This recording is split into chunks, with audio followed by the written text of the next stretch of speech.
My name is Yuri Malinowski. I'm in video cinematography. The person I will be interviewing is Paul Mochevsky. He is a local professional photographer. So, Pavel, I have a quick question to you. What do you see as the role of visual arts in society today, particularly in your profession? Well, what I really see is color because I've seen a lot of pictures where everything's grayed out, but then they have that one thing with color, and it just stands out so nice and just it's a strong image, and I feel like it captures the moment really nicely. Another question I have to you, Pavel. What do you think about the new communication and media technology make imagery almost instantly available? Do you believe that this is having a positive or negative influence on your field, as in Instagram or Facebook? What do you think about those new social medias? That's an interesting question. Well, stuff like Instagram and like Facebook, their editing software, I integrate into the photo uploading. Yeah, I think it's a positive thing because people can actually, if there's a specific way they want their picture to look, they can do it. That way they can upload it, show off to their friends. I think it's a good way for like beginners to, if they have a passion for photography, I think that's perfect. They can edit their pictures, see how it looks. Later on they'll have some kind of expertise in it, and it won't be as hard for them to learn it. I'll have to agree with you about that, Pavel. Another question that I have is what popular images do you see that are frequently repeated throughout your industry? Yeah, a lot of popular images I've been seeing a lot popping around is basically vintage art, and I, I like it.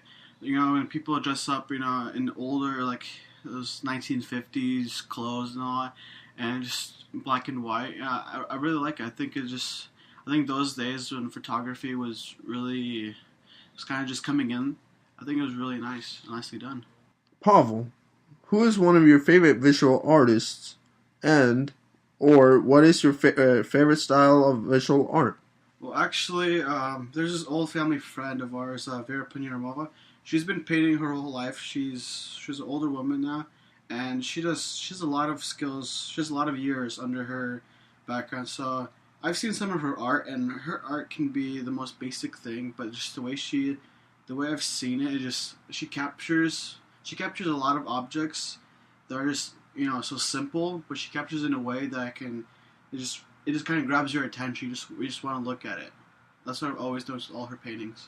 And my favorite visual art, that would have to be, I'm pretty sure, light painting. It's basically in the dark. You just keep the shutter open and just have a light move it around. I've always seen that because I just like the whole dark background and just like that one just light, really really bright light, and just kind of just captures the whole thing. You could spell out your initials. I've seen people, even do like a replica of a car just with the flashlight, and I think that's just like it's amazing how you can do that. Another question I have is how was your knowledge of famous artworks influence your creative process? Well, I haven't really been big on the older one. There is a few older like artworks I liked, but what I've liked recently was more new school look. So it's more bright colors, more just kind of sticks out in the open. That's kind of like there's this one of my favorites is by the artist David Garibaldi, and it's just a painting of Albert Einstein, but it's not a normal painting. There's bright colors, just like intense purple and pink and white, and just I feel like it's just really intense, and I feel like it's just one of the best paintings I've ever seen in my life. I really like that painting, and it just I love the colors on it. It just looks so nice. I don't think I've seen a nicer painting than that. One last thing, what is some advice you would like to share for the people who are new to photography and would like to pursue this career? Well, what I would say is, if you like it, you should try to go for as much as you can. And be like, don't quit. Just if somebody puts you down, just try to get back up and just try your hardest. If it works out for you, then it works out. If it doesn't, it doesn't. It really depends on you and how good you are. But if you like it, why don't you just try it out, see if it works. Thank you for coming down here today. It has been a pleasure getting some insight about photography and how it affects your life. Well, it has been a pleasure coming down here and just giving some information about it.